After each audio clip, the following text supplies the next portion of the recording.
My name is Alex McGee, and excuse me, and I'm interviewing Jennie Cain for Georgia State University's Women's March Oral History Project. The date is February 24th, 2018, and the interview is taking place in Athens, Georgia. So I'm going to start with some biographical stuff. So what year were you born, and where were you born?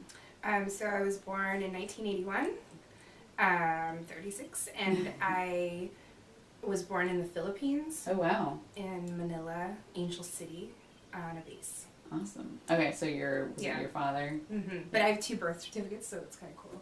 One for there and one for America. That's kind of, that is cool. It's kind of neat. More documentation to keep track more of. Stuff. Yeah. Can you describe your family's political leanings? So I grew up with my grandparents in Miami, Florida.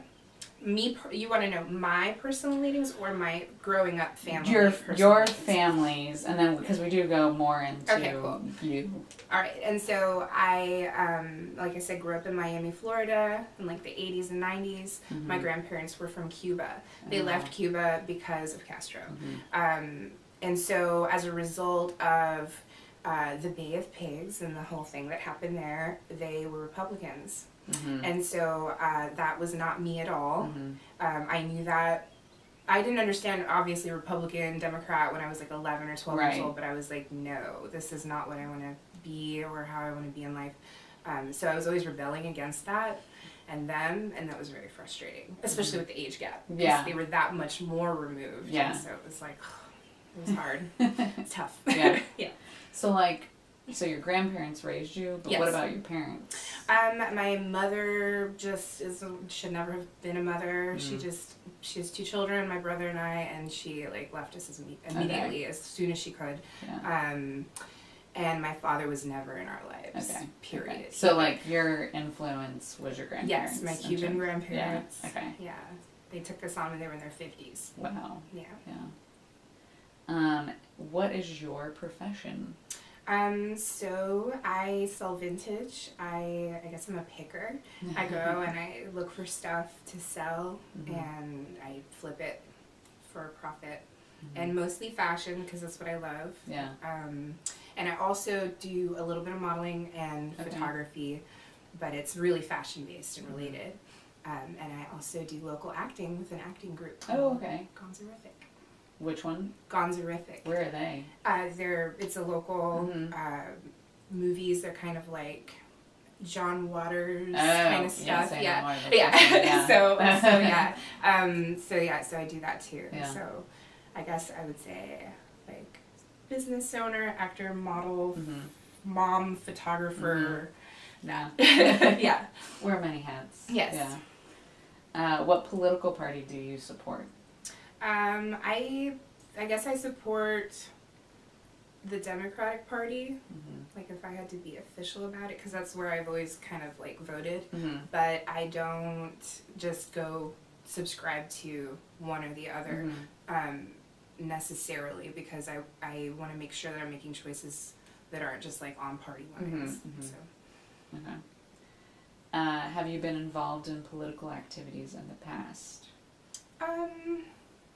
I've done some protesting prior, nothing nothing like the Women's March, but just some Black Lives Matter stuff, and then I've been heavily involved with the local Latino community, and so I've been involved politically that way. I was the president of the board of Casa de Amistad, which is Friendship House, and it's a local nonprofit, and so I did a lot of stuff with them. So what do they do, really quick? They teach English. They provide people with services. They link people up, I'm looking for this service, and so then they say you need to go in this direction. And a lot of the services are based on obviously it's Latino income, and then helping them connect with the stuff that they need and get the services they need. Because and then the language barrier too, helping people that don't speak English access stuff. It's a good thing to do. Yeah. Were there any other activities or organizations that you have experience with? I would say no. I mean, I'm searching. Yeah. as soon as I was like, I guess maybe 12, 13, 14, I was always like looking back at the 60s and saying like, what were they doing and how can I bring that into the future? So so I guess always I was doing something, some little thing here and there, but more in the last 10 years. I think maybe when I went to the University of Georgia, that get into stuff there. Yeah, what did you... The living wage stuff. Okay, yeah. So, I was going to say, so what did you study at Georgia? Oh, I studied Spanish. Okay, and Latin American and Caribbean studies. Okay. So, yeah. Okay. I don't do anything with it now, but that's my degree. Yeah. I'm guessing you speak Spanish. I do. Yeah. I have since before I spoke English. Yeah.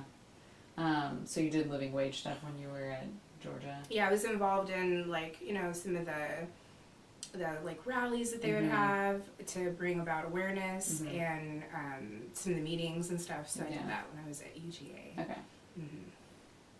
Do you have family members who have participated in activist moments? Or movements, excuse me. My uncle, he was only 15 years older than me, and so he was really close with me, and he was active in the 90s in the Free Mumia. I don't know what that is. It's a person who was in jail unjustly, and I believe, gosh, I wish I had more info, but I believe his name is like Mumia, and it was like Free Mumia, and it was this person who was in jail, I think, on some charges related to their activism, but that they were giving some kind of like really bogus, sentence. Because of the activism, and so he was really involved in that, and he had a band called Speak No Evil, and they actually they used their band as a platform to talk about it, which I thought was cool. Yeah. That's a unique way to do it, too. Yeah. Like in I remember getting like their CD and seeing in the notes, you would get the little booklet at the beginning, and it was like, my uncle's thing was like, thank you to these people, blah, blah, blah, love everybody, mom, dad, family, and then it was like, Free Mumia, and it was, Well, that's pretty unique, have you participated in a march before? Yes, I did. It was a really long time ago, but I did a march in middle school. It counts? It was kind of an awareness march / parade in front of our school about AIDS. Okay. Yes, and it was like to bring about awareness of the problem, and we had a lot of speakers. Was this in Miami? It was. Okay. It was in my middle school, McMillan Middle School, and MTV came. Oh wow. Yeah, and so that was kind of cool, and I remember thinking like, this is a really big deal if MTV is here. I guess that had to be like early 90s. Yeah, I would say like 94. Yeah.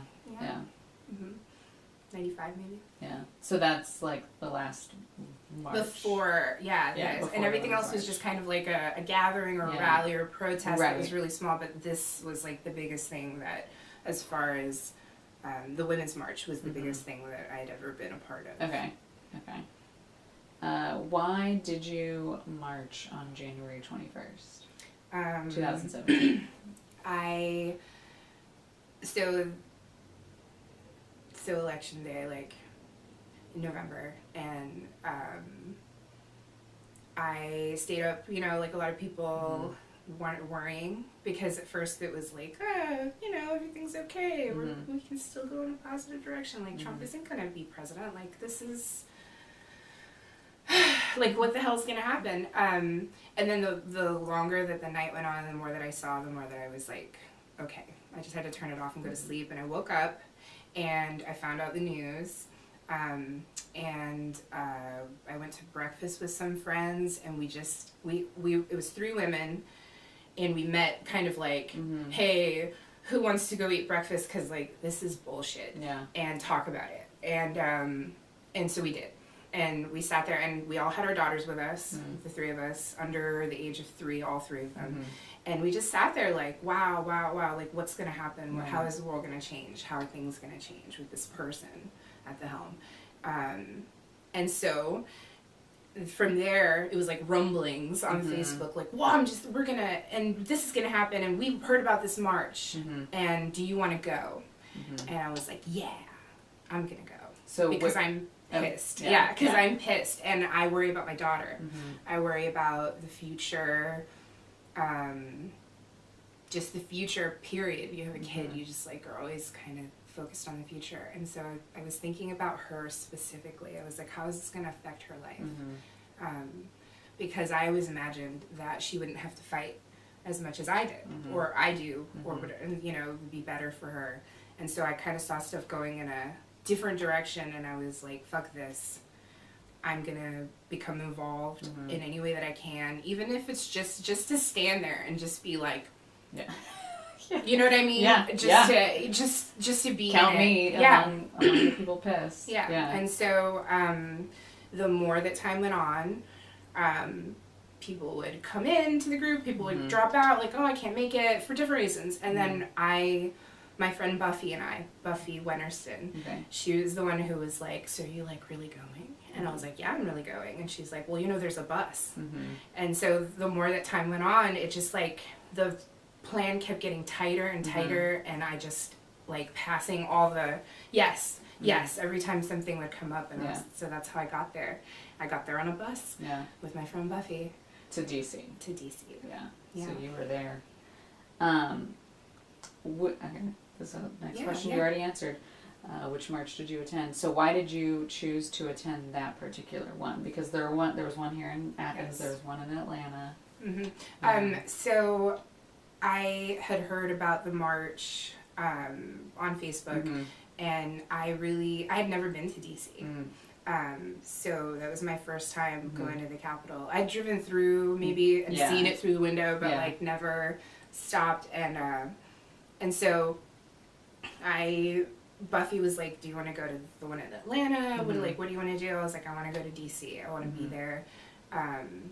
Because that's where the people are that need to listen to me, and listen to all the people coming. And so, so I was like, that's where I want to go. That's where I want to be.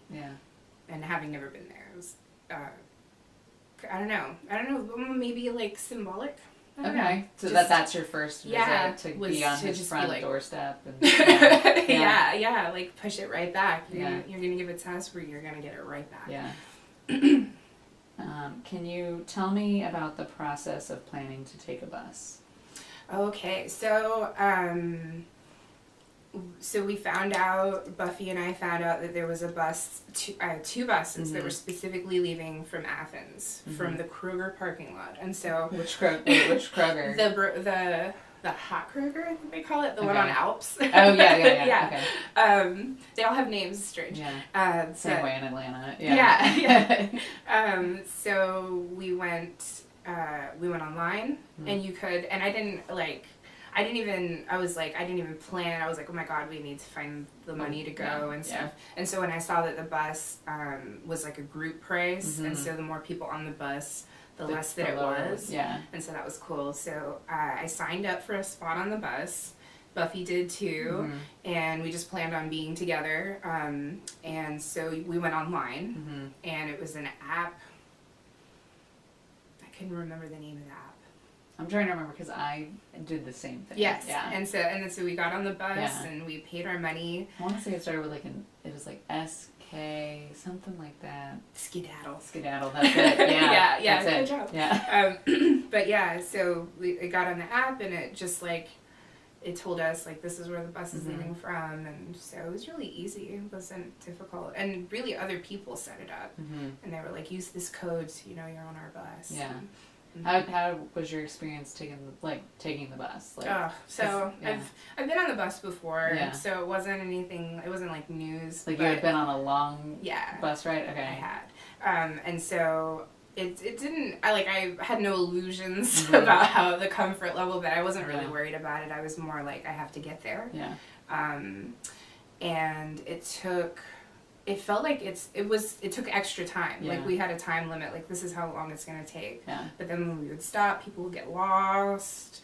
And so then we ended up we were going to get there at 8 a.m. The next day, which was the day of the march. But we got there at like noon, I think, Oh I my want to God. say. Yeah. So because of all the stops and Yeah. issues, but it's what's really funny is that we were not even that close when we in the traffic pulling into DC. It was just like locked. Yeah.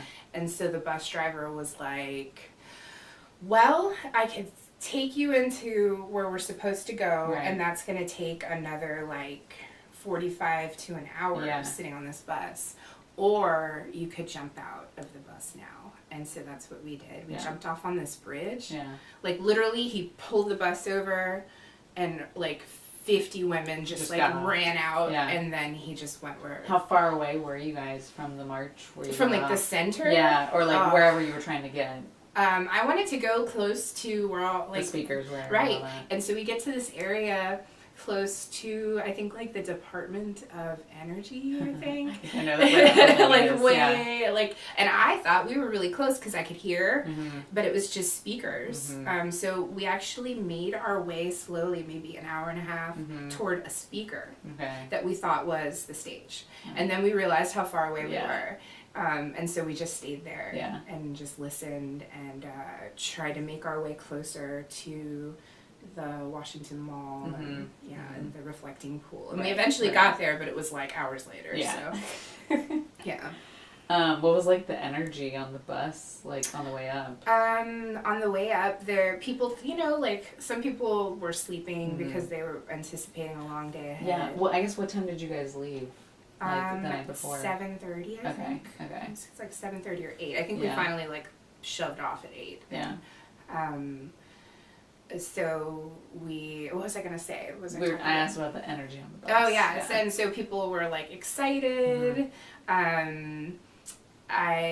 And some people were sleeping because they were like, they understood like tomorrow I'm gonna be on my feet all day, so I need to sleep. And there were a lot of women that were like older than 50, and so they were like, I'm anticipating this to be a day where I need rest for, but I was like all, you're buzzing. So crazy. Yeah. Why are you here talking to other people? Yeah. Why is anybody there? Yeah. And Buffy and I kind of getting ready because we didn't know if it was going to be 100% peaceful, because you never know when thousands and thousands of people gather together what it's going to be like. Yeah.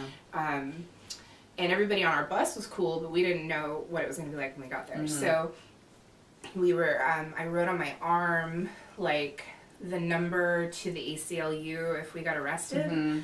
If we got separated with our bags, they said to write on your arm. And I had like my Maylocks in case they pepper sprayed us, like stuff that I was like, I'm probably being super prepared, like overly. But better to be over prepared than unprepared. And so that's what we were doing. We were like divvying up our snacks and making plans in case we got separated. So that's what we were kind of like. Yeah. Had your game face on. Yeah. And talking and kind of like, I remember thinking at the time when I was on the bus that when watching A League of Their Own and the movie. You guys watched the movie? No, we didn't. No. Okay, but at the time, I was thinking of the movie because they were all on a bus all the time and how they sang that song. Oh, yeah. We are song? the members of the All-American League, like that song. Yeah. And so I remember like weirdly thinking of that song in my head and getting like emotional about it. And so being like, wow, we're together. We're in this together. So. Yeah. So what issues are most important to you? And just overall? I guess, this is like an overall question. So, LGBTQ issues, like people should not have to worry about what anybody thinks of their life. And so that's really close to me. And then, of course, issues with immigration and Latinos. I grew up, like I said, Cuban in Miami. And I find, unfortunately, and I found growing up, is that Republican Cubans think that the door closes behind them. Like we all came in and we did and we're here and we're citizens, but everybody else, like you're shut out. Somehow they see themselves as being different, and I don't understand that at all. I never did. And so those issues are really important to me. And and issues of gun violence, like, just, I don't understand, like, Yeah. you know what I mean? Like, sometimes I'm at a loss for words. Like, I just don't know how to tell other people, like they say lately. Mm-hmm. I don't know how to tell people that they should care for others. Yeah. I don't know how to explain that to Yeah. others, you know what I mean? Like if you don't have basic empathy Yeah, for it's very others. strange. Yeah. It's really strange. And my husband's a teacher, so it's especially Close to home. Close to Yeah. home, because I worry, because Yeah. he is he's the type of person to make it his issue. Mm-hmm. Like, you know what I mean? Like, this is happening to all of us, but I'm gonna come forward and be that guy. And I'm just like, yeah, save other people, but you shouldn't be shot at to begin with. Yeah, yeah. You shouldn't be Mr. Hero with a gun Yeah. teacher man. Like, that's just not. Yeah. Yeah. And so I worry about that issue a lot. I worry about him being in school and what could happen. Did you, what other issues did you see represented at the march in DC, and how do you feel about them? So I saw a lot of people of color at the march that were like, I guess they weren't like, we're all protesting the same things, but they were seeing the lack of like intersectionality, and specifically I saw a lot of kind of anti-pussy hat stuff, and there were a lot of people wearing them. I didn't wear one because when I heard about it, I was like, well, not everybody's like pussy is pink, and not every woman has Right. a pussy. So and so I was like, so I'm just gonna stay out of that. Like, that's just not for me. But a lot of people on my bus wore that. So at the march, I saw some people kind of like, Kind of signage. yeah, like Yeah. maybe not like directly anti, but just more like literally saying the things that I just said. Like, my parts aren't pink. Yeah, yeah, yeah. You know what I mean? Like, Yeah. so yes. And then I saw a lot of people that were trying to bring in trans rights and trans, because people, maybe not on my bus, but there were some people that maybe didn't understand how someone who is trans would like fit into this. And I'm like, of course they fit in. They're a woman. So yeah.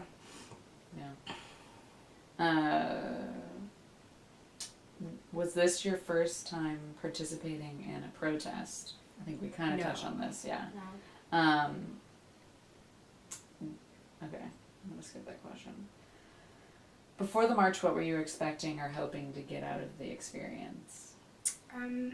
I was hoping to connect with other people. And that's how it started, connecting with people who thought that Trump being president was bullshit, that women needed more things, more clear rights.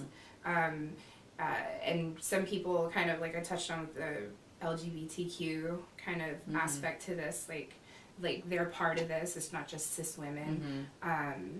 And then, so I was hoping to meet more people like that, like more people that thought that what was going on in the world was very strange, and that we needed to do something about it. We needed to band together our voices. And so I was hoping that I would connect with other people that thought like I do. And I already knew a lot of people like that, that think this in my line. But always cool to and find your group, you know what I mean, in life. It's really cool. But I didn't expect how, when I was there, I didn't expect feeling so like emotional, like emotionally raw, you know, just like seeing people singing or seeing people like with their signs and just like kind of feeling the like hundreds of people that were there, and how emotional I would get, because I was like, I remember at one point walking with Buffy holding hands, and we were just like both crying and like looking and yelling into buildings, because we were walking past buildings and they're like, people are working in there, like let them know that you're here. And so we're shouting at them like chants, like this is what democracy looks like, Right. show me what democracy looks like. So I didn't expect how like emotional I would get when I was there. but I was hoping to connect with people that thought the same way that I do. Did you find that? I found that it was definitely is the answer. But that it was just like a lot of camaraderie, like people helping each other. Like, I don't know, like looking for a bathroom. Yeah. You know what I mean? Yeah. Like stuff. You know what I mean? Like it's the mundane. Just helping people get by. If somebody needs a way through with their wheelchair, everybody part. You know what I mean? Like it was really beautiful how people were treating each other. Just like no worries. You know, like you bump into someone and they're like hugging. You know what I mean? It was just so beautiful. It was like I didn't expect. I think that I was preparing more for a fight. I felt like. Then it was, and it wasn't. And like it wasn't. That. Yeah. It wasn't at all. Yeah. And it was really like cool. It was refreshing. Yeah. Like, and after being keyed up for so many days and like weeks thinking about like what's gonna happen, especially since later, after the march, you know, this stuff happened in Charlottesville, and you see that protest and how it just very different. The wrong person, feel. the bad person came and did something bad, and so yes. Anyway, that was later, but at the time I was thinking that's what I'm preparing for, like Charlottesville. When in reality it was very like kumbaya, and everybody was like really loving with each other, or at least careful not to step on each other's toes, which I thought was cool. Which is rare. People were packed in there. Yeah, so, yeah. It's rare. Were your friends and family supportive of you? Yeah, doing this? I think so. My husband was like, absolutely, like whatever, because you know he's my husband, but that's not how, like we don't belong to each other. And so when I told him I was going, he's like, yeah, because I didn't ask him or say, I was just like, or run it by him, like, oh, are you gonna be able to watch Viva, our daughter?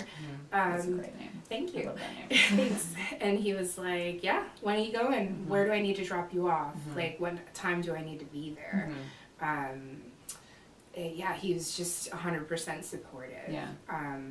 And friends were also like, wish I could, like a lot of friends were like, wish I was going with you. Like, I'd stand right by you. So that was cool to not have, and then I went to the march, and when I got back, I posted a bunch of stuff online about like, look what I saw. This is what I did, and this is what I saw when I was there. And there were a couple of family members, like maybe not family members, like friends of family, like from the old school, from Miami, that were like, you are trash, this is trash, you know. And so I cut right out. I had no problem being like, well, you don't belong in my life anymore. If you think I'm trash, how can we how can we be friends? So it was more afterward that I got some crap face for it, some backlash. Yeah. But beforehand it was like, you're doing the right thing. Yeah. And I felt like I still feel like I did the right thing. Yeah. So, despite their ridiculousness, it's just they're Republicans and they're staunch and they're just like, how dare you go against family for politics? And I'm like, isn't that what you're doing right now when you yell at me about my politics? So can you describe the group you traveled to the march with, and marched with? So it was all women on the bus. It was. So you're like asking for like more demographics, or just like you know, who like they were, who you ended up with while you were marching? Because I know like most people ended up with like a crew, even if it was like strangers they met that day. So it was really just me and Buffy. Like we knew we were gonna stay together the whole time. We talked about it beforehand. But the people on the bus were really cool and welcoming, and Gwen Looney was on our bus. She's the former mayor of Athens, so she would stand up and talk sometimes about she like, this is what we're gonna do. Or this is some words about like how I'm feeling or whatever. And so so it was like a lot of camaraderie on the bus, but ultimately when we jumped off that bus, it was just me and Buffy. And we ended up, like you said, linking up with some girls from, I think, New York. Okay. That were just, they were hanging out by a building that we were hanging out by, and we were all trying to figure out if we could get inside to go to the bathroom, but it looked like that it was locked. Stuff like that. Yeah, and so they ended up like just kind of like blocking each other and like top of the spot. Yeah, in a cup. Yeah, but like then you gotta go. And so we like all like formed like a human wall. Yeah, a circle. Yeah, and just like you know, just don't made sure. Here. And I didn't have to pee, so it was okay. But everybody just kind of took turns like walking or going to the bathroom in the cup, and so that was kind of interesting and weird because I was just like, okay, hi friends from New York. Now we're just going to pee together and like help each other. And that was cool. And it's interesting because then they were like, oh, let's all take a picture together. And we did. And now we're all like, I'm friends with a few of them on Instagram. Oh, on Instagram? Oh, that's awesome. And so that's interesting. Yeah. I'm not like, we're not all besties or anything, right. but we have like a moment. Like we that met met you guys, and we helped one another when we needed it. So that was cool. Yeah. But so that was like really the only example of like the people, like these people that you kind of had a moment with. Yeah, and when we were, because we had to walk back to the bus, we were under the impression that where we were walking to was close by, maybe 2 miles tops. It was like 7 miles or 6 miles, and so we took off walking. We were supposed to meet our bus at maybe 7, and it was like 3 when we took off walking. Wow. And we got a little lost in a neighborhood, and then we saw a big group of people, and we were like, "Where are you going?" And they're like, "To the buses." So we got. It was at the stadium, right? Yeah. Like yes. Oh my god. Place, and then we went to the wrong side. You know how there was like 2 sides. Crazy. It was insane. Yeah. We couldn't find our bus. Yeah. Finally, we did. Yeah. And they didn't leave us, which was cool. But yeah, we didn't leave anybody behind, obviously. But like. That. So when we were walking, we linked up with some people, and they were just like, "Where are you from?" You know, same kind of stuff we're talking about now. Like, why are you here? Yeah. And so, there were a couple ladies who were teachers, and they were talking about how unprecedented this is, and you know, this huge march, and then also reality TV president, and so it was just all like, we were all just like, what world is this? Did we wake up in?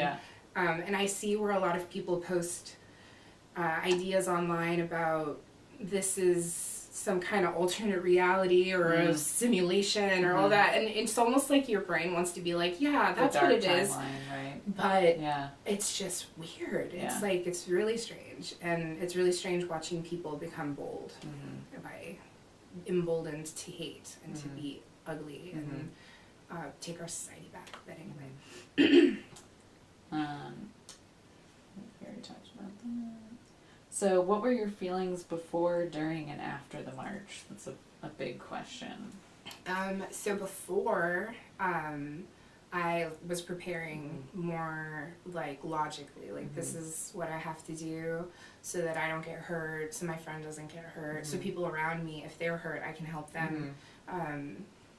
Have enough snacks, because you know, we didn't know what the food situation was going to be like. There was a lot of food, but it's fine. We had our snacks. We were prepared. So before was like being prepared for possible disaster. I had 2 places that I had the address of that were friends that like lived in DC. Oh, that you could. In case I had to run somewhere with Buffy, we could get somewhere and go indoors. When it was like obvious that everything was cool, I never really let my guard down. I was always like you would hear like a loud noise and everybody would stop and just and because we were waiting, I think, for something to happen. Yeah. And I remember during being like worried because I couldn't text people because the lines were cell towers were so jammed. And I'm sure that, you know, not to sound too conspiratorial, but I'm sure that they don't want people to organize. And so I'm sure that they weren't like trying to help the situation either. Right. So they didn't bring in extra cell towers. No, they didn't. Boosters. Nothing. So it's to keep people kind of like your little group here, not like a huge group together. And so during, I was like, once I realized that it wasn't going to be, you know, a protest like on TV, like with, you know, tear gas canisters and whatnot, I chilled out a lot considerably, and that's when I started to look at other people and like look at their faces and look at their signs, and I saw other people that were like sick, that were worried about getting their healthcare taken away, and I think that broke my heart the most. And so then I started crying, for like almost an hour, I think. Yeah. Wow. Yeah. There's tissues. Yeah, that's why we have them. And just walking with Buffy and like looking at each other like, can you believe this? Can you believe all these people here? And it was so beautiful, and people singing, and and then Madonna and like all these people that I was like, Madonna is like near me, and like just really flooding with positive endorphins. I think after all that, it was like a high. And I was like, I couldn't believe it. Yeah. And being so close to stuff that I'd seen in books too was really surreal. Walking in the middle of the street in Washington D.C. and not, you know, And so afterward, I felt like a warrior. Like I could do like a little bit how I felt after I had my daughter. I felt it kind of the same way. Like I can do anything. Yeah, and look how many people are that I saw personally, not just online or on TV or whatever, that I saw personally that are gonna go back home and fight just as hard, maybe harder than I do. And so that was really cool. It was like, okay, we're not gonna let the bastards get us down, you know? Like it's gonna be okay. Yeah. And so that's how I felt afterward. Can you describe the atmosphere at the rally? Because remember there was a rally that was kind of before the marching started. Yeah. So can you talk about the atmosphere with that, and then the actual march, like the atmosphere? It was like pumped. You know what I mean? I felt. I heard a lot of. Like, I think I remember hearing like Ashley Judd. No, yeah. Yeah, and being like hearing her recite the poem. Oh, I wish I remember the name of the poet, but and just kind of like being like not okay. Everything's gonna be okay. It seems. So that was my first like nobody's gonna get hurt here today, because that was so concerning to me at the time. But then starting to get like pumped, but almost like sweetly pumped, not like like yelling at people, grabbing people, like not like that, but more like everything's gonna be okay because we're all here together.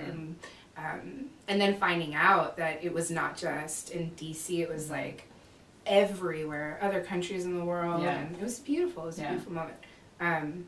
But in the rally, you know, just hearing so many people, like diverse women, mainly. It was all women. I don't think a man spoke. I mean, I don't remember. It was necessary for a man to speak at that time, but just hearing all these powerful people that are like, I'm going to use my power to help this situation, and that was really cool. And feeling like pumped up to like get moving. And I remember when everybody just like kind of started milling kind of in a direction, and then it became obvious that we were moving, and I was like, oh, and then that's when part. And it triggered the crying and the moving and the shouting and chanting to the buildings. So did you march to a specific place? Because it got kind of crazy. It did.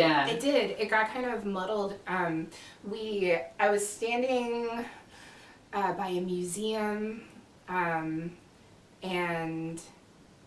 it was maybe one of the Smithsonian buildings. Yeah, because there are like so many. Yeah. And we were standing there and we were trying to get through. There's this like garden, but it was blocked on one side. So we go and because we saw people kind of marching on the other side of this garden, but it was blocked. We got to the other side and there was a fence. So we were like, oh. Then we turn around. And there was another blockade, and all of a sudden, it was like magic. This marching band, or it was like a drum corps. Yeah. They busted through this barricade. Yeah. They just like moved it. That's unexpected. And it was just like they were just like playing, and so then we kind of followed them for a little while, and then we looped around and we ended up kind of where the obelisk, the Washington Monument. Yeah, the Washington Monument is, and we ended up over there for a long time. Yeah. And so we stopped and we were just kind of looking. There were some people that were like performing, sort of, like doing kind of like a, what's the word? Like performance art? Yeah, like performance art, where they were like doing kind of the same dance and then reciting stuff, and so we stayed there for a while, I think, and we saw people kind of still marching, and then we kind of followed them that way up to, I guess, the reflecting pool. Which apparently was where everything was happening, but by the time we got there, it had kind of dispersed. People were moving around the city. I know a lot of people went by He Who Shall Not Be Named, his hotel. Yeah. And like a lot of people on our bus left their signs there. I saw that. Yeah. I saw a lot of signs kind of like posted up in different places, like on the steps going up to certain buildings. Yeah. I didn't bring a sign because I didn't know whether I was going to be able, or like, what am I gonna do? Like, you know what I mean? So I made a patch that I wrote mujer, which means woman in Spanish, and I wore it on my back. And so when I was leaving and I saw people just kind of leaving their signs, I did grab one or two and roll them up, and I have them. They're in my house. Because I was like, there were, one of them was like kind of a fill in the blank one, like I marched for blank, and then one of them was in Spanish, and so I was like, this is amazing. Yeah. So what were some of the signs you liked that you saw? I like the rude ones, like the really pissy ones. Like I loved that. I was like, yeah, because you know how many times in your life do you get to walk around with a sign that's like "fuck you"? Yeah. You know? It's like it's cathartic, I think. Not only to carry a sign, but like to see it. I liked seeing. There was some paper mache heads, Trump heads that had different stuff going on with them. It was like kind of reptilian. So one of them just more like this is the stuff that kind of lampoons. That was kind of cool. And then heartbreakingly seeing people with signs that were like, you know, you want to kill me, you want me to die. You know, the sentiment was that your belief system doesn't want me here. And not just because of their like beliefs or their political leanings. Literally, like, you don't matter because you have an illness. And seeing that was really heartbreaking. And seeing a lot of signs that were like, you know, missing Obama and really at that moment seeing that and really missing really missing Obama because he wasn't perfect, because no person is perfect, but wow, like the difference, like the juxtaposition it's like comical. It's like unbelievable. So seeing signs that were like maybe not pro-Obama, because obviously he wasn't president anymore, but it was just more like, we missed the old guy, we missed the guy that was here before, like, get this other guy out. And people had signs that were kind of like hopeful that soon, right, within weeks or months or whatever, that this is going to be over. It's gonna take a long time, but or never. And that's kind of hard to, Yeah. to think that he just would be president for 8 years. Like, awful. 4, but 8, geez. Yeah. So anyways, to seeing people as signs that were, positive was cool, or lampooning was fun, but then seeing people that were like, literally my life is at risk. And knowing that I was marching for my reasons, but they were marching for their life. And that was hard. What were your favorite chants from the march?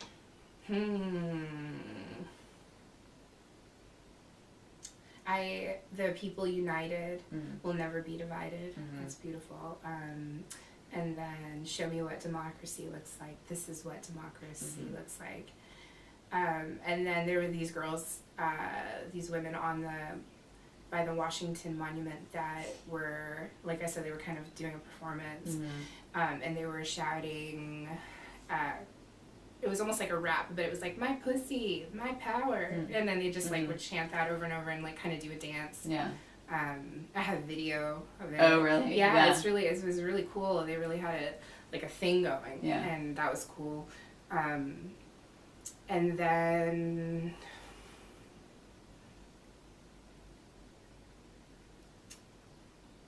there was a one that was like something with the patriarchy, but I can't think of how it goes. It was like something with smash the patriarchy. Yeah.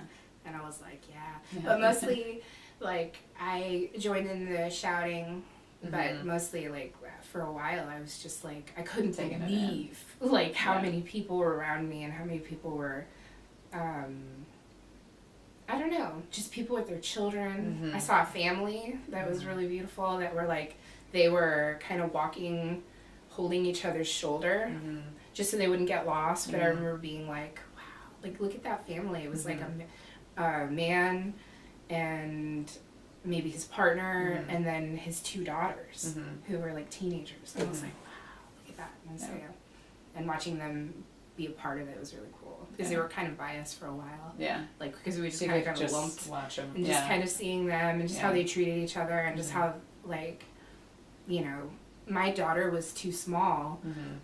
She was 3 at the time, or 2 at the time. She was 2 at the time.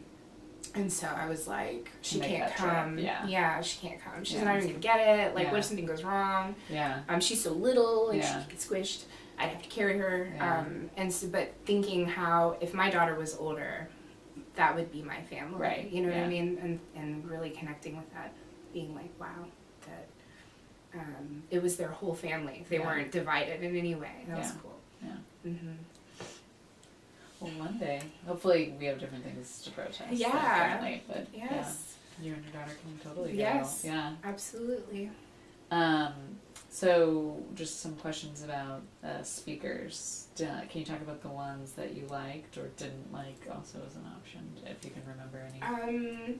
So when we moved away from where we originally, when we realized that we were walking toward a speaker, we were like, let's try to move in closer because we didn't have a clear idea of where we were. I'd never been there, so I was like, I don't even know where I am. Cell service wasn't reliable. And so when we realized that we were walking toward a speaker, we decided to move closer in. And so it was really hard when she moved away from the speakers to hear. But I did hear Madonna. I did hear Ashley Judd. And I want to say, was it like Scarlett Johansson? I think she was there. And I remember hearing their words, and I remember, of course, being like, yeah, but mostly I was just so, I think I was dazed, like, honestly, like, when I think back, I was just so, like, I couldn't believe how many people were there. I couldn't believe that I wasn't, like fighting for my life because I had prepared for so long. It was a big relief. But ultimately, just what they were speaking on in their words, I think it just, like, kind of bolstered us, like got us, you know what I mean? I'd been up all night because I'm not like good at traveling and sleeping. I'm just not. I can't sleep when I travel, especially a place I don't know. Like, and so I had been up all night, and I think I was just like, wow, like, their words were like manna. You know what I mean? Like, it just like fills you back up so that you can keep moving for a little while longer.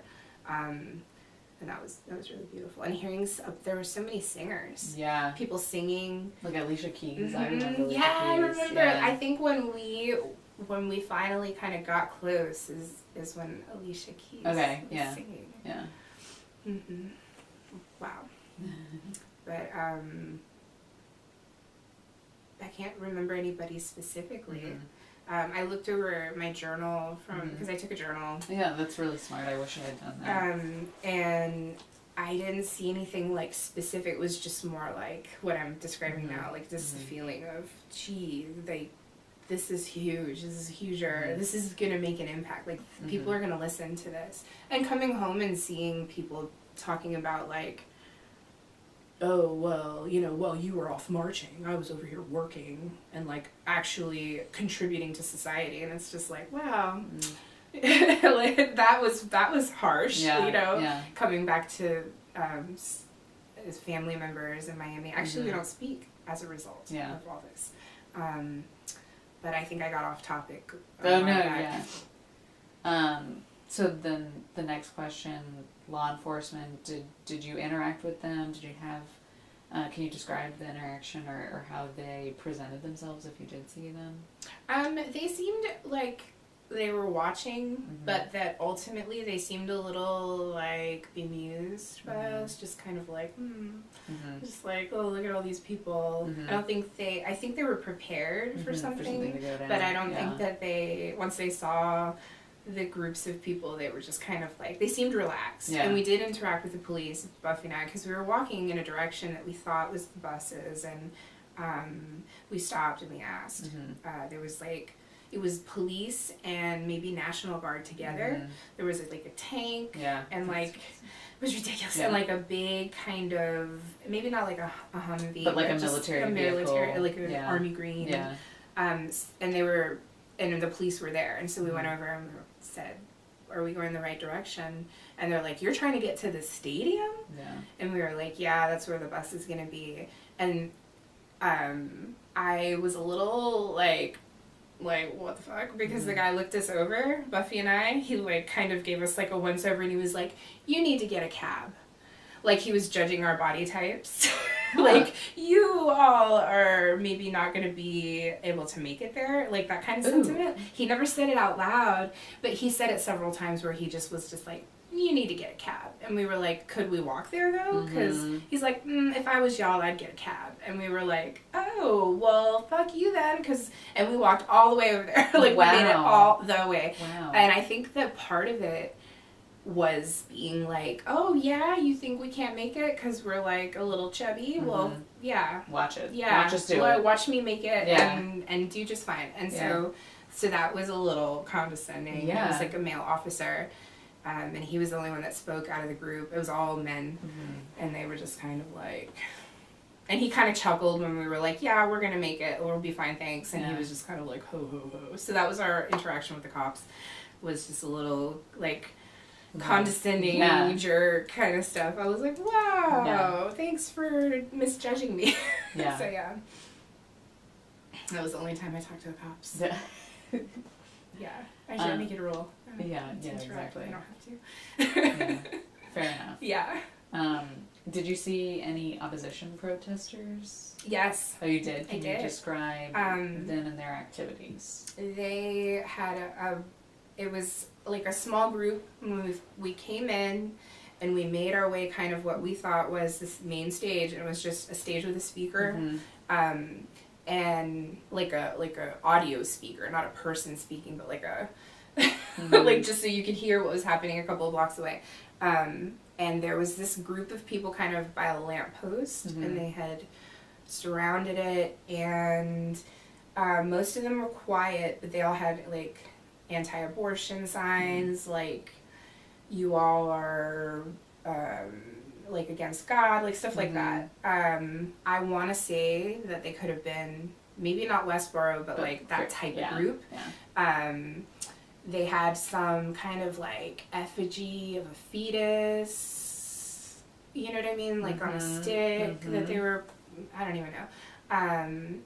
And they were, there were people kind of approaching them, Trying to talk to them. Yeah, to just to be like maybe to find out why they were there, or maybe to talk to them and say why they were there.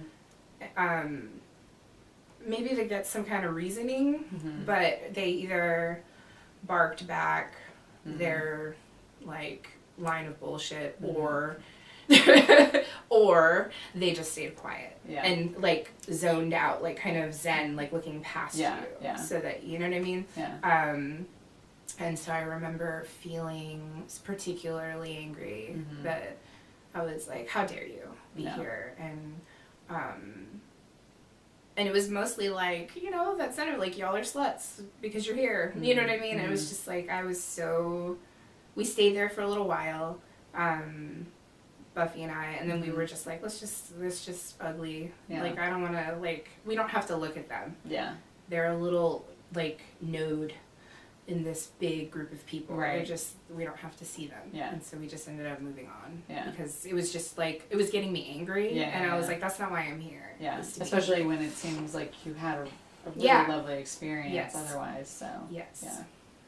What do you think about the media coverage of the march? I didn't see anything really until I got back home. Because I couldn't, like, even if I wanted to look online on my phone, there was just like no like looking at anything because it was so jammed up. I did see like a lot, like, I believe there were some helicopters every once in a while. I think, like, I want to say, but it could have just been noise. Could have been another marching band somewhere. And then I did see some like cameras. I saw a lot of people that were like man on the street, you know what I mean, like with their camera and like little crews, and that was cool. And I didn't have any idea where they came from or who they were, but they were there, like, obviously filming in little groups, like 3 people asking questions. I saw a lot of people like kind of interviewing people with like just like a crack team, like 3 people, you know what I mean, small camera crew. How did you and your group manage to stay together? So it sounds like it was mostly like you and Buffy. We knew we were gonna stay together the whole time. We just didn't let each other out of each other's sight. And if it got like claustrophobic, because there were a lot of times when you were like right, hi, someone. New friend that's up on my chest. We're touching right now. Like, hello. But so we would kind of hold hands or link arms so that we wouldn't get like separated or torn. But then when we got out to the Washington Monument, it was just kind of like more of a park, lots of people. It like opened up. And so it was a lot easier for us to stay together that way. We knew. We planned it. We were like, every time we talked about it, every checkpoint, we were like, we're staying together, right? And it was like, so it was planned, it was preordained that we were going to stay together. That makes it easier, for sure. Can you describe any moments? I think you've kind of done this, but like, are there any that you haven't talked about that like still stand out to you? I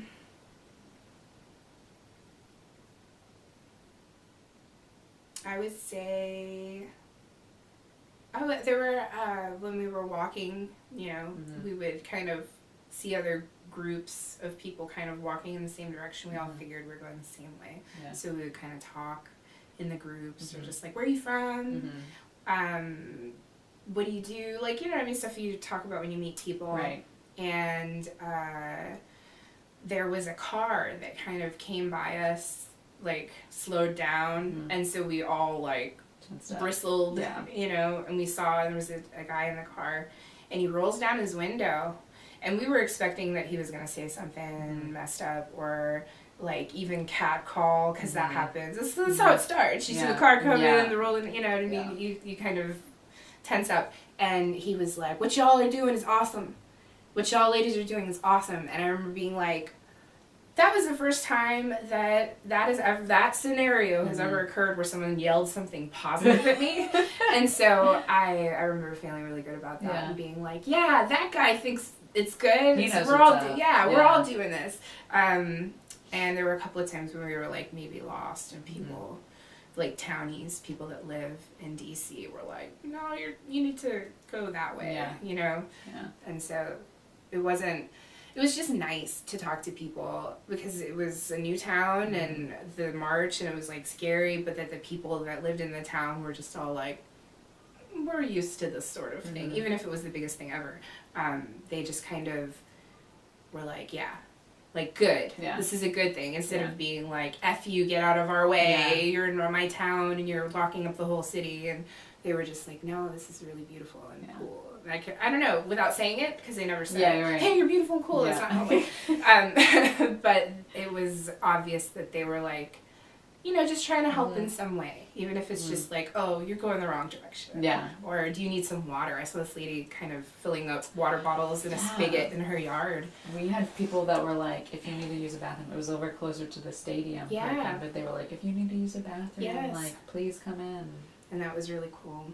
And then walking through DC kind of in the dark and seeing, you know, you can see into people's houses and they're eating dinner and stuff, and that was really interesting. Yeah. After that huge day, watching Yeah. something so like, Normal. yeah, Very it's just simple. like, yeah. Yeah.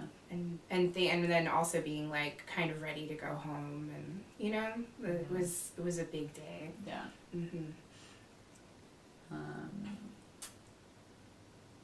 I feel like you've already answered this. Did you feel emotional at any time? If so, talk about that. I did. I felt, I felt excited when I was on the bus in the beginning, because, you know, the first couple of hours, everybody's all like, woo, like this is happening. Yeah. And then it's hard to sustain that, you know, especially when people are going to sleep or whatever. Yeah. And writing in my journal. So I was excited, and then I got there, and I was like tense. And then finally, when it was like no longer tense, I was just tears. Yeah. And I looked around, and Buffy was crying, and looking around at other people and seeing tears, and just kind of like linking eyes with people for just a minute. And staring just a little too long, both not like in a bad way, but just more like enough to be like, and now I'm crying. Yeah. You know what I mean? Like, and really, and like kind of reigniting the emotion. Yeah. And just being so overwhelmed with how many people were there for the same reason. And yeah, so I did definitely get emotional. Yeah. I got angry, I got excited, all the emotions. Yeah, the gamut. Yeah. Can you talk about the trip home? Like, what was the mood on the bus? Were, like, people talking like, about what they wanted to do when they got home? Yeah. We were on the bus. I think we were waiting for some stragglers, like some people who, like, trying to locate them. Right. Figure out where they were, if we were going to be able to find them. Because, you know, the buses started taking off, and we were going to wait. We weren't going to leave until both buses were full. So that was cool. And hearing when we were about to take off and come back to Athens, we got like a call. We didn't, but it was somebody in the front, like Gwen O'Looney, or one of the organizers of our bus, got a call. And so they got on the little like bus thing, and they're like, somebody from the other bus is going to run for, I think it was Chalice Montgomery, who's going to run for, I'm not sure, I hate not having all the information. Position. But yeah, and so hearing like 2 or 3 different people between our 2 buses are like, I'm going to run for something because I'm not, this isn't the end of my activism coming here and being, it's like, it wasn't a party, or it wasn't like, you know, this is my life now. And so hearing about people on our buses specifically, and then later hearing about all these people that it was the same. They were like, they announced after having been there all day, they were like, this is what I'm going to do now. And seeing them now continue with it, it's just like, it's incredible. That was cool. So the atmosphere on the bus, I would say, it was like everybody was tired. There were a lot of people that were literally like with a blanket on their head. They were just like, thanks for the memories. I'm going to sleep. But that they were still, after a full day and walking and protesting and marching, and they were just like, I'm pumped for the next step. And it's like, it's happening. Like Chalice, I think, is still going strong in her campaign. So yeah, it was really cool. And then feeling like I don't know, like I was, you know, like I'm not gonna say anything, but maybe that could be me too, you know, that feeling, like I could maybe. If they can do it, I can. Yeah, maybe, or even just to stop thinking about stuff and doing it. You know what I mean? Yeah. You know, taking that leap. Yeah, instead of just being like, oh, this is a really good idea that I'm gonna promote. It's like live the idea. Yeah. So. And I could see people were super excited to come home and like run for office. Yeah. So it's cool. I remember, like, I guess it was Hillary Clinton's concession speech, and like same thing with the Women's March. There were a lot of people that were like, you know, stuff that happened with these days, like with those events, with her concession speech, that was really emotional and powerful to me. And then like the Women's March, like that inspired, like hopefully thousands of young girls. Yes. To be politically active, because I hope so. Yeah. And we have, like, you know, recent stuff going on. The school shooting in Parkland, I believe, Florida, and Emma Gonzalez, and seeing her and being like, there she is. Yep. Like, there's the next generation, like, emotional and human and like, but not scared. Not afraid. And the fact that seeing this young person, because I know a lot of women that this happens to, where you get pissed and then you start to cry, and how invalid I've been made to feel for being emotional, like, oh, she's just not handling her emotions, and it's like, no, I'm just so angry right now that if I don't cry, I might smash you, like literally. Put a hole in something. And seeing her with her power and crying in front of everybody and not losing her power and gaining power from it is like, wow. And so hopefully the march, like, has produced thousands of Emmas everywhere. So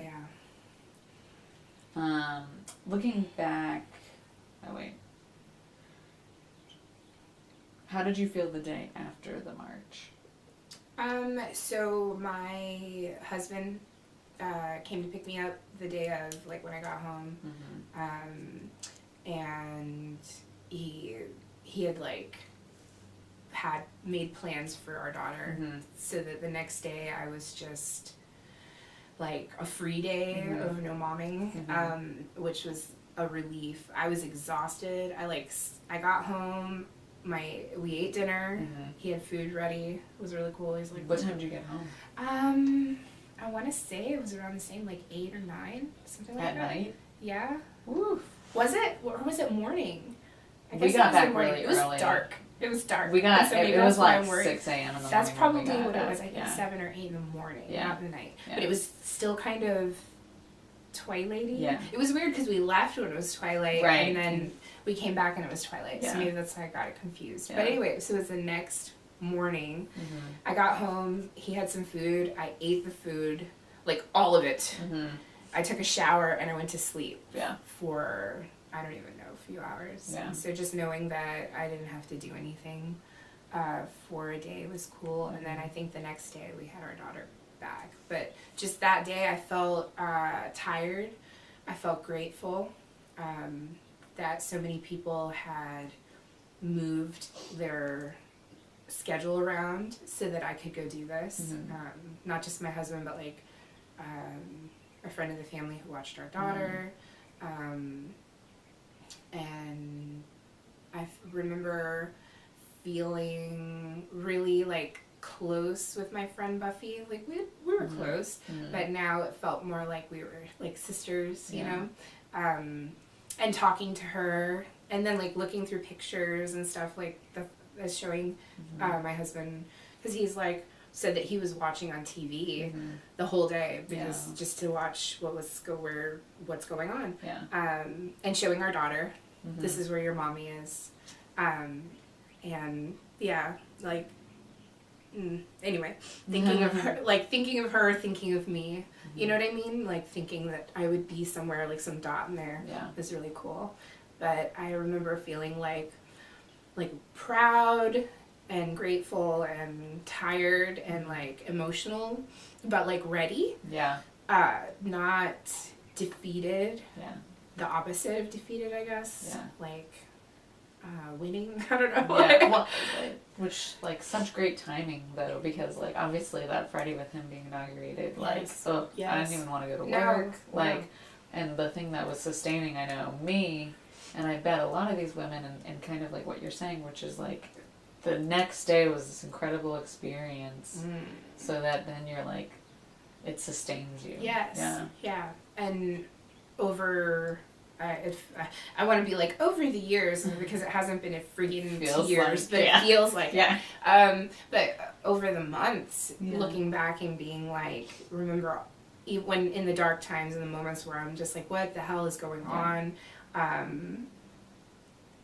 For a variety of reasons, like shootings and just Trump's bullshit and because it's just what it is. Like, I don't have any other way of describing it. It's just like self-aggrandizing bullshit. And so, and just being like feeling low in those times, and then kind of like my brain was reminding me, no, remember all those people, remember them. Well, they're like scattered around, and they're fucking it up in their own town, rattling their chains, like making sure that people don't just follow whatever the status quo, the new status quo is, and knowing that they're out there, just like me, doing their part. It was like, it's been sustaining throughout the months, not just the next day or the week of, and then almost feeling like having all these new friends, if that makes sense, or new connections in town. When I see people that were on the bus or like on the other bus, or people that were in the rest stops on the way or on the way back, like talking to them, and then kind of seeing them around town here and being like, oh hey, like you know, marching sister, you know, like pretty cool. So that's been cool too. How have you been feeling since the march? Just like overall. Overall. So it's I get really overwhelmed by all the just the media, like everything that's going on all the time. I get really worried about obviously my family, because it's the closest thing, but young people that I know from doing the modeling and the photography and selling vintage. There are a lot of young people from this UGA that I worry about, and you know what I mean? That I like, there was a couple of like potentially fraternity affiliated like fights with young gay people in town, like where they like jumped some young gay students, and so I worry for them. Like, so I've it's like I waffle between feeling like powerful and full of worry, and powerful and full of worry, and it's gotten to the point where I have to kind of like cut myself off from all the information, because it's so there, it's so readily available, and I want to know what's going on, because I'm not going to bury my head. I need to know. But at the same time, I find that it's like super overwhelming to keep up with everything, and to just like losing family over that's been really stressful. I have family in Miami that now we no longer speak because they are pro-Trump and I'm not, and just kind of like their assertion that I should shut up about it, and I am not going to, and so it was really strange, like losing them as a result. But yeah, so since then it's been hard, it's been painful, but also empowering, and kind of like knowing where people stand has been very illuminating. Yeah. Finding out some things about people that are close in my life that I am like, well, how could you possibly feel this way so negatively about certain things, like, say, abortion, but still love me? You know what I mean? As somebody who has gone through that. And so, like, how could you, like, hate LGBTQ people when you know that that's so close to me? And I fall into that category. I ended up marrying a man and having a daughter, but that doesn't mean that I'm not in that. I identify as a part of that group. And so how can you do that? How can you, like, close off one part of your brain to love me but hate all these other people? And I say hate, not to be that they're hateful people, but that they have hate inside of them for people who have experienced stuff that they haven't. And so anyway, so that's been very challenging. Have you and will you continue to support the mission of the march by attending future marches, events, rallies, letter writing events? If not, why not? And if yes, why? I will continue until I can no longer continue to not just on that day, on the anniversary, because I went to it was a small rally in Athens. And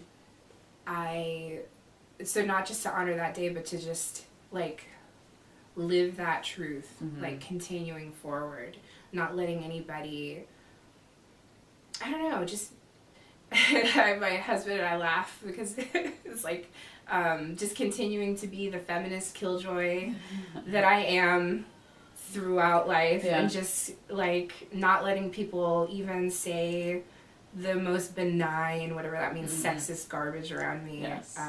I will just continue to bust chops for the rest of my life. Like, I'm never gonna let somebody say something that I know to be untrue in front of me. What do you hope will happen, like, now? I hope that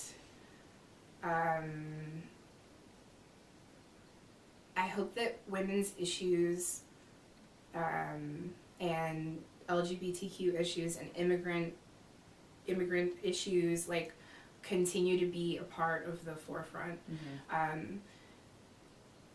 Because I'm seeing, like, so many inspiring people, so many inspiring, like, so much art, which I think is like, necessary.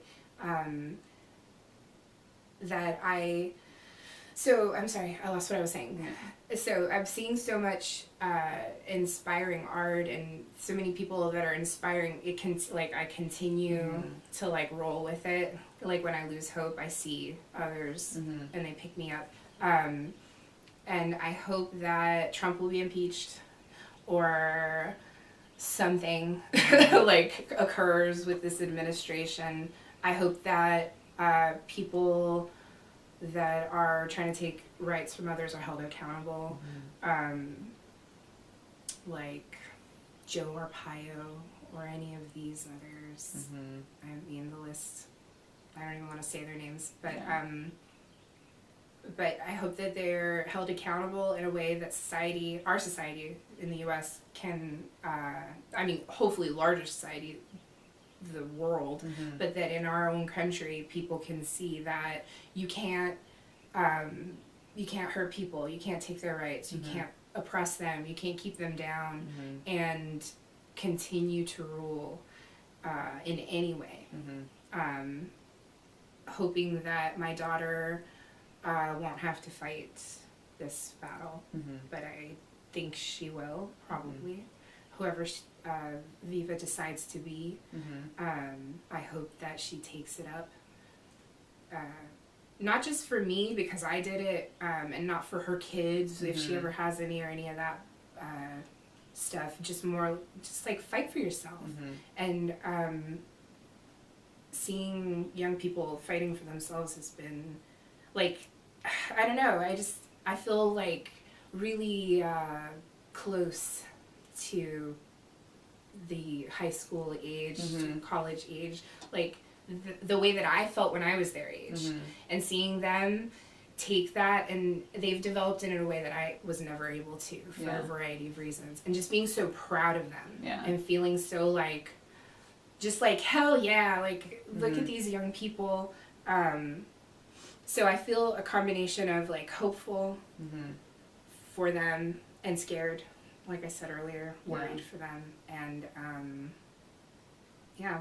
and I hope that this won't be an issue in 20 years, obviously. That would just look back and be grateful for all the people who fought, but that ultimately everything is different now, and that would be really amazing. You kind of touched on this, but what do you fear? So at the time, I think, the timeline at the beginning of that year is so muddled up. Like, you know what I mean? Thinking back, but well, it can be now even. Yeah. Like where you are at, about a year later. Well, I around that time it was either just started or ongoing watching The Handmaid's Tale on TV, and so I watched that, and I'm not like that's gonna happen. Like I'm not there. But I do fear that components of that, like we'll walk backwards, and we'll continue to walk backwards. And not just for women, because Handmaid's Tale is kind of woman, man, woman, but just like the people who aren't like, you know, nuclear family, you know, that those people will suffer in any way, is what I fear the most. And that I won't be able to do enough, you know, because when you have a child, your activism is tempered a little bit, where you might throw yourself into the fire. Now you're thinking, how is that going to affect this person that I'm taking care of? And so I worry that I won't be able to do what I have to do to prevent some shit like that happening. Even in the smallest increment. You know, even if it's like a little bit of Handmaid's Tale peppered in, like I won't be able to stop it. That makes me scared. Do you feel that the movement can maintain its momentum? If so, how? I think so. I think there are a lot of people that want to detract, you know, and I think that obviously addressing the detractors is necessary, but that almost like, don't worry about that. Like, that bullshit is out there, no matter if you're working or not against it. It's there. And so just work in a positive way.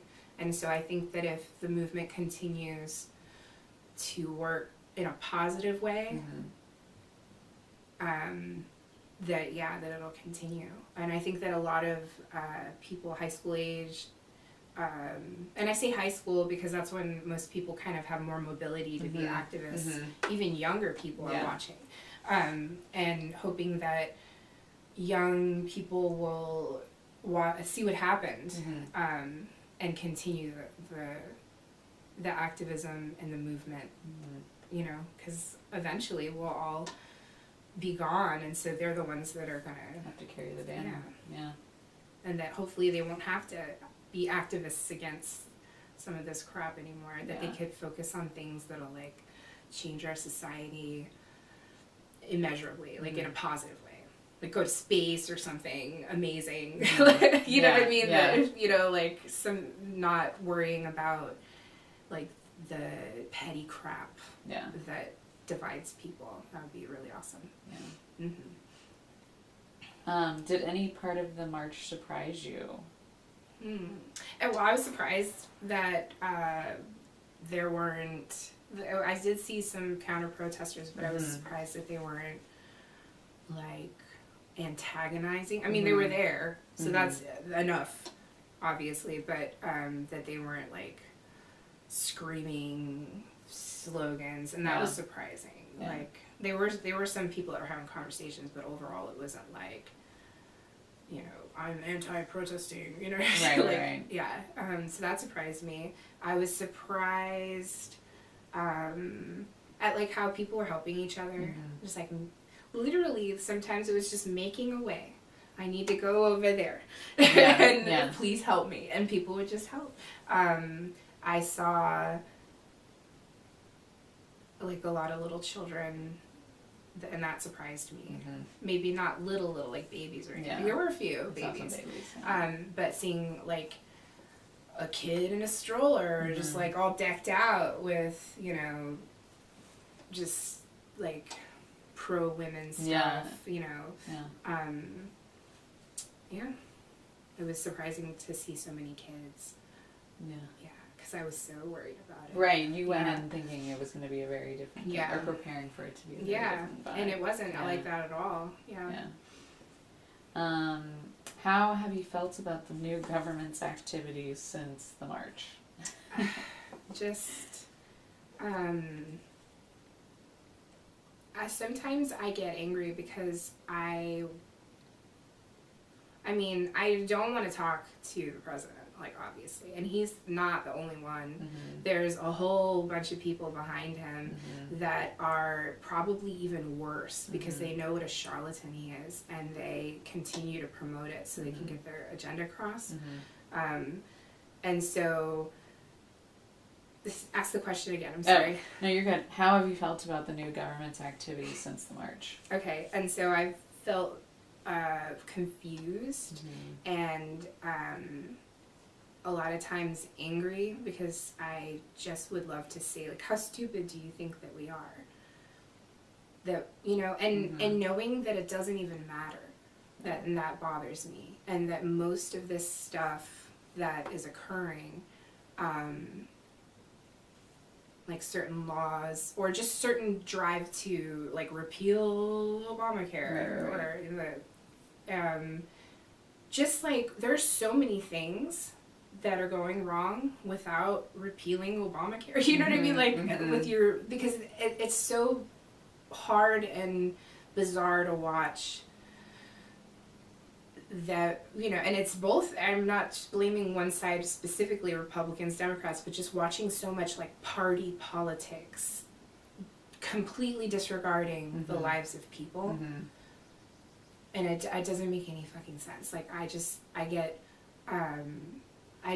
like I said earlier, it's hard for me to stay current without being completely overwhelmed. So I'm mad. I want to stay informed, but I don't want to drive myself crazy because I know that it's a slow burn. Like this is a fuse. It's not like a match. You know what I'm saying? Like it burns out fast, boom, done. But this is a slow burn to get to where potentially, hopefully, that this administration is no longer, even if it's in 4 years, if it's in 3 days, like or like the midterm elections could totally change everything. And so just feeling angry but hopeful ultimately that, because you have to, because if you like, I don't know, if I lose hope, like I don't want to know what that feels like. Losing hope, like, and I'm for this trash president, like, you're gonna take my hope away. Can you what strategies can you suggest for people to cope, just because it is such a garbage dumpster fire, you know? Don't read the comments. That is real. Stay out.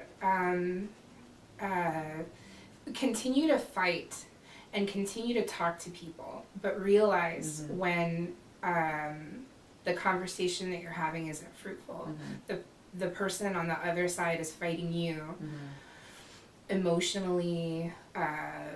Like a lot of times what I find is like speaking to a person one-on-one politically is a different conversation than some person that you've never seen in your life online that could be even not a real person. You know, they say that it could be a bot or a fake account, whatever. So you're investing a lot of energy. I have invested a lot of energy in fighting these people, whoever they are out there online, when it doesn't matter one bit. They didn't change their mind. I didn't change my mind. So basically, my advice would be to do and not just speak. Obviously, speak. Never let somebody shut you up. Never feel like you should shut up. But ultimately, just keep fighting. And don't waste your time on these little skirmishes when there's this huge battle that we're all fighting together. Yeah. Don't waste your time on that bot. No. That'll be a great oral history quote for someone. Don't waste your time on that bot. Yeah. Yeah. What would your advice be for anyone who is considering going to a march in the future? Yeah, do it. Do I it. would say prepare yourself, obviously. Whatever kind of person you are. Like, some people are super preparers. I usually am kind of like, oh yeah, we'll figure it out when we get there. But for this particular thing, I wanted it to go right so bad. But I also wanted to be a helper. And so that's what prepared me, like, made me be so prepared. But my advice would be, however you prepare, do that, and then go. Yeah. Because it'll change your life in a way that you won't be able to measure right away. Yeah. Yeah. All right. Well, that's my last question. Do you have anything else you want to talk about that, like, we didn't touch on?